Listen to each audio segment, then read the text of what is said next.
Bonjour, je suis Sandrine Hautzmann, éducateur canin diplômé d'État et comportementaliste chien et chat. Aujourd'hui, je voudrais vous parler des clés de la réussite pour une bonne cohabitation entre chien et chat.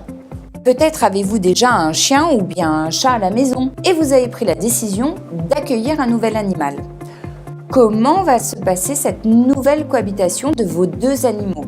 Eh bien, je vous propose quelques conseils pour vous guider dans cette nouvelle aventure.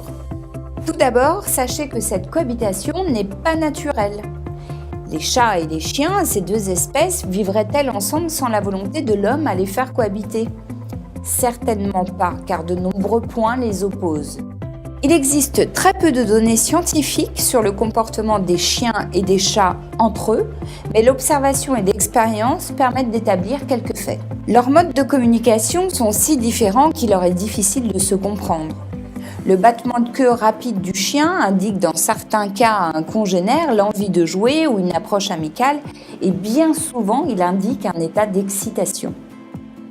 Chez le chat, cela signifie agacement et mise en garde. Le chat n'a pas de posture dite de soumission. Couché sur le dos, il adopte une position de défense. Le chien interprétant cette posture comme une posture d'invitation, il se fait à coup sûr recevoir par le chat.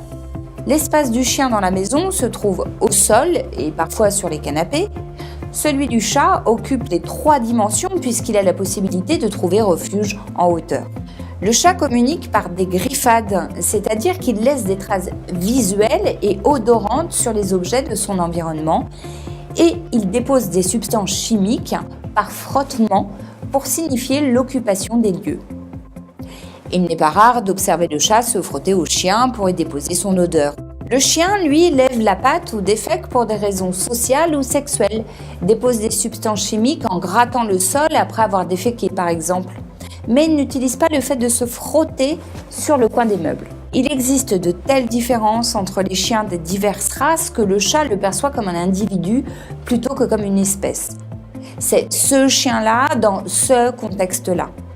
En effet, comment pourrait-il conceptualiser les différents gabarits de 2 à 100 kg et comprendre que ces animaux si différents sont tous des chiens ? Pour le chien, la difficulté est moindre car, mis à part les chats sans queue, ils se ressemblent tous plus ou moins. Le chat reconnaît le chien ami à son odeur. Il peut communiquer par différents miaulements et vocalisations, mais aussi par posture et mimique, nez à nez, allomarquage, léchage mutuel. Malgré tout, nous demandons à nos compagnons félins et canins de s'adapter l'un à l'autre.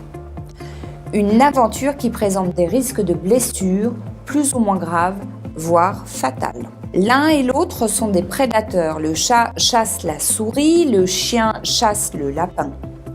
S'il semble logique que le chien chasse le chat, certains chats exercent parfois leur talent de prédateur sur des chiots de toute petite race, au point de les envoyer aux urgences vétérinaires. Mais une bonne préparation augmente considérablement les chances de réussite.